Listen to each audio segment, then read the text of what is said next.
நம்மளால முடிஞ்சது இதான் பம்பகாரம் கேட்டு சொல்லுவாங்க.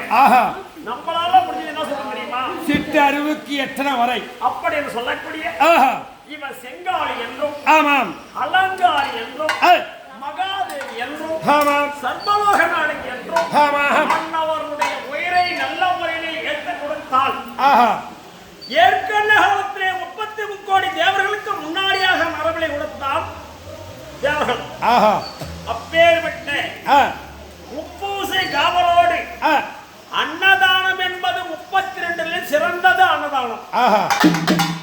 ஏன்னா மகாபாரதத்தில் கர்ணன் அன்னதானம் மட்டும்தான் செய்யற, அதனால தான் ஊரு குச்சி இல்லைன்னா யாரும் முடியாது. அப்படி முப்பூசை கொடுத்து அம்மனுக்கு அபிஷேகம் செய்து அன்னதானம் முப்பூசையோடு அம்மனுக்கு திருமாங்கல்யம் செய்து பூஜையை ஏற்றுக்கொள்வாள். அப்படி என்று அம்மனை பிரார்த்தனை செய்தவுடனே இந்த ஊஞ்சலில் இருக்கக்கூடிய கால பெரிய நாளகி எல்லா வரத்தை கொடுக்க வேண்டும். அவருடைய உயிரை ரவந்து செய்ய வேண்டும்.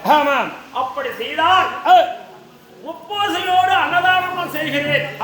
ஆனா அவரு ஐயா சொல்லல இது என்ன, ஏன்னா அம்மனுக்கு பூராதுக்குமே அந்த பலி என்பது ஒண்ணு தேவை. ஆனா இந்த ஊர்ல மட்டும்தான் இல்லாத ஓடிட்டு இருக்கு. அப்பேற்ற முப்பூசையும் அபிஷேகமும் அன்னதானமும் செய்து வைக்கலாம் அப்படின்னு அவர் சொல்ல, நான் சொல்ற அந்த வார்த்தையை அது சரி அவங்க செய்வாங்க. அவருடைய உயிரை பிரவேசமா சென்று அம்மனாகப்பட்டவர் காவலாக ஏற்று உன்னை கோரி வந்த என்ன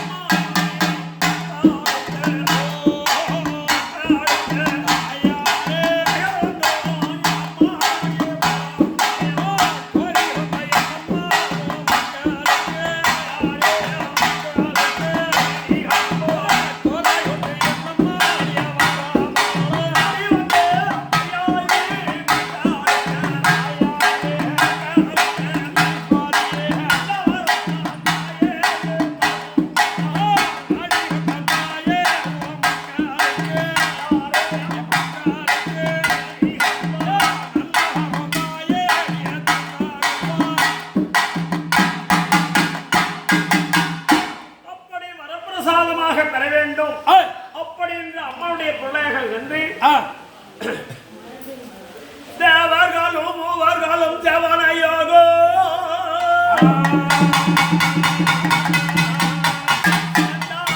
புஷ்பங்களும் கமலம் கொண்டா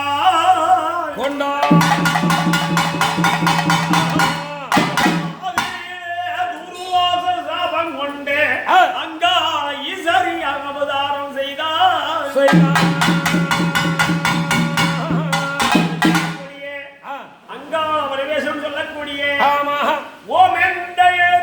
உச்சரிப்புமாகி ஓங்கார ஓங்கோயிலைகளை கொண்டோம்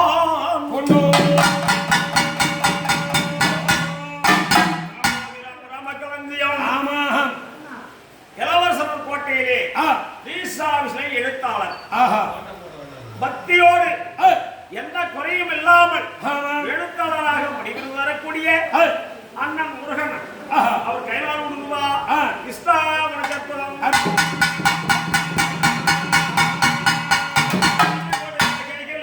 பாக்கியத்தை